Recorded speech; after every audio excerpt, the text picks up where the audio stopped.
Now we're going to go around the other side of the circle, and we're going to fill in the flats. Okay, these are the flat. This is the flat side. Put a little flat sign there.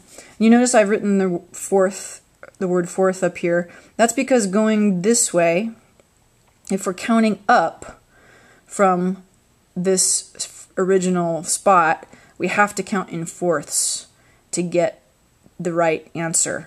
Okay, and you'll see that and I'll explain a little bit later why it's still fifths, but how this way what we do is fourths. So from C, we're going to count up 4.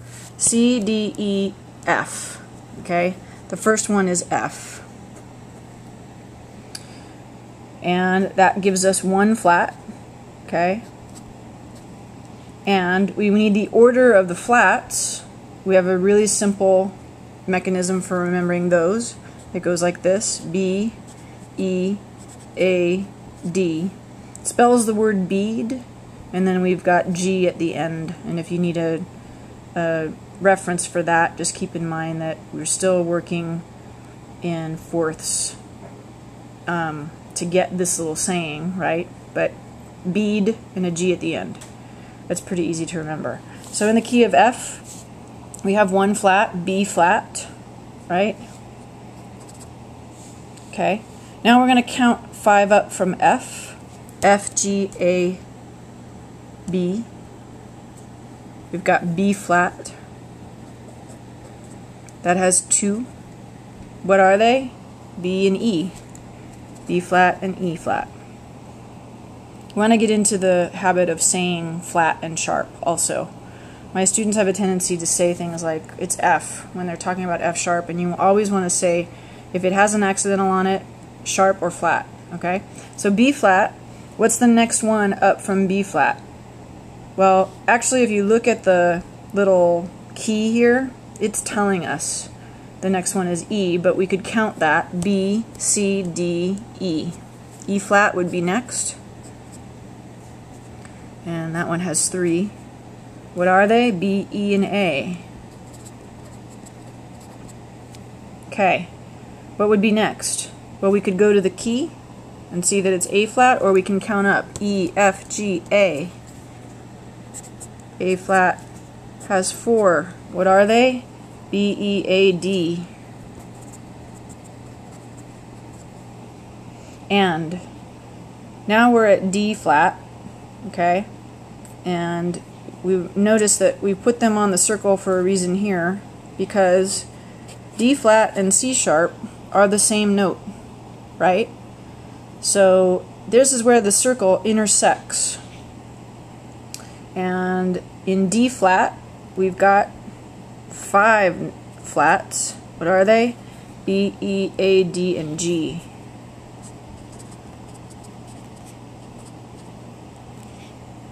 Alright? Okay, and then if we wanted to go as far as putting in G flat, you'll notice that G flat and F sharp are also the same note.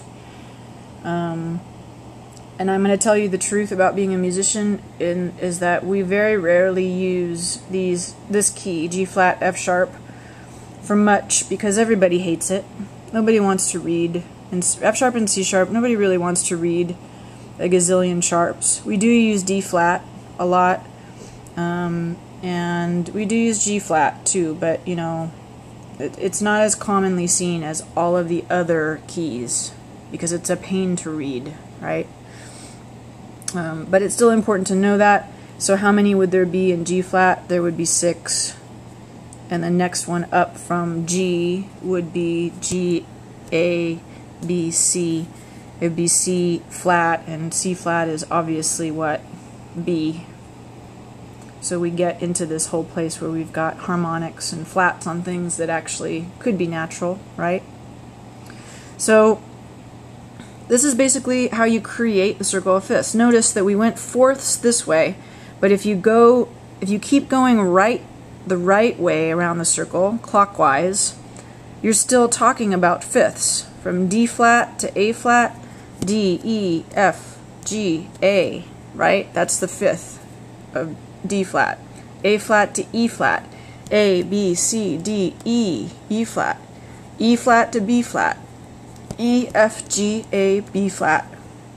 B flat, F, B, C, D, E, F, right? So going this way, you'll always see that we're working in increments of fifths. And we use this fourths thing going that way just to simplify it, to figure it out going that way in the same way that we did this way. Okay? So that's basically how you deal with sharps and flats, how you figure out the keys using the circle of fifths, how you build one on your own. I'm going to link to one on the text so you can also see it completed and all pretty. And then check out the next section, which is about minor keys and how they fit into the circle.